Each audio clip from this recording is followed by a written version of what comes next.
incomplete. یا یہ چلو انسان نے سوچا میں یہ کروں گا یہ کروں گا, you have to work on it as well.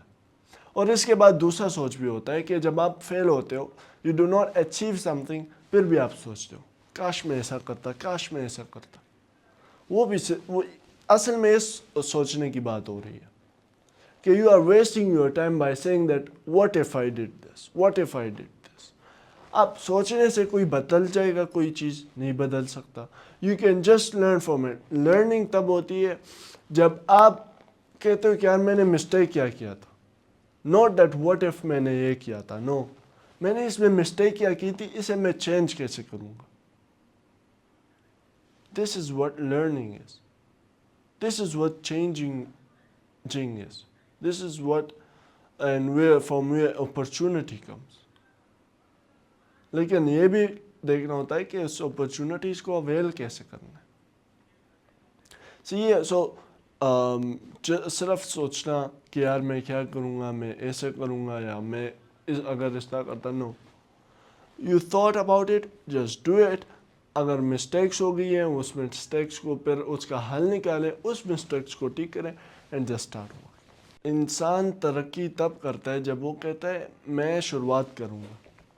اب کچھ لوگ ایسے ہوتے ہیں جو کہ کہتے ہیں one day I will become a teacher, one day I will become a scientist, one day I will become marcom technologist. No, یہ چیزیں that's just thinking. One day, ایک دن میں بنوں گا, بنو گے صحیح ہے, بن جاؤ, لیکن ڈے ون آپ کا کہاں ہے؟ اسٹارٹنگ آپ نے کب لی ہے, یہ تو مجھے دکھاؤ نا ذرا. ون ڈے پہ تو نہیں ہوگا کہ ون ڈے, جب ڈے ون ہوگا تب آپ کے لیے سیڑھیاں کھلے گی. وہ start working, don't just think about it. تو مقصد کیا ہے ان سارے باتوں کا, کہ کبھی بھی ڈونٹ سٹ وداؤٹ ڈوئنگ اینی تھنگ. یا مطلب یہ کہ کچھ کرو, ڈو سم تھنگ نیو. جو بولے اس پہ تھوڑا تھوڑا کام کرو, لیکن کچھ چینجز لے آؤ اپنے اندر. یہ چینجز آپ کو کامیابی کی طرف لے کر جائے گی. If you do not have these changes, اور ہر دن آپ کا سیم ہی گزرتا رہے گا.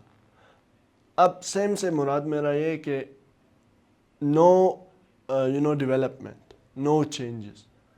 مطلب اسی طرح آپ دن جو ہے نا گزارو گے واچنگ سوشل میڈیا ہے, جو بھی ہے آپ دیکھو, میں منع نہیں کر رہا, دیکھو, بٹ اپنے اندر چینجز لاؤ, تبدیلی لاؤ. تبدیلی نہیں آئے گی, there is no fun.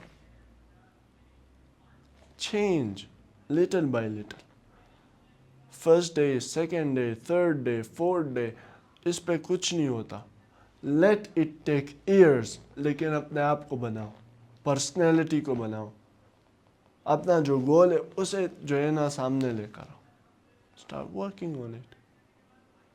تو وہ انسان آپ نہیں بنو گے جو کہ ایک جانور ہوتا ہے انسان کے روپ میں, وہ آپ نہیں بنو گے اف یو اسٹارٹ ورکنگ. لیکن اگر آپ کام نہیں کرتے, you will be like an animal in human form.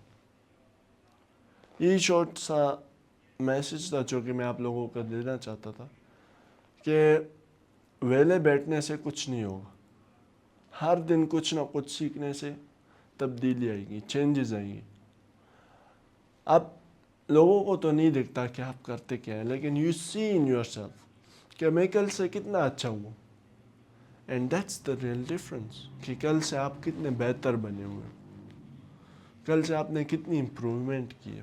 تو آج کے لیے اتنا ہی. آئی ہوپ آپ لوگوں نے کچھ نہ کچھ سیکھا ہوگا. دیکھیں, موٹیویٹ نہیں ہونا, ڈسپلن پیدا کرنا ہے. ڈسپلن ایک چیز کو اسے کہتے ہیں جب آپ ایک چیز اسٹارٹ کرتے ہیں and you do not leave it, you keep on doing that and bring changes in it. تو آپ اس طرح جاؤ گے. اور موٹیویشن کیا ہوتی ہے کہ شروعات اوپر سے ہوتی ہے, لیکن پھر چاہتا نیچے. تو ہوپ سو آپ لوگوں نے کچھ سیکھا ہوگا نیا. اور دیٹس آل فار ٹوڈے. دعا میں بھی یاد رکھیے گا اور اپنا خیال بھی رکھیے گا. اللہ حافظ.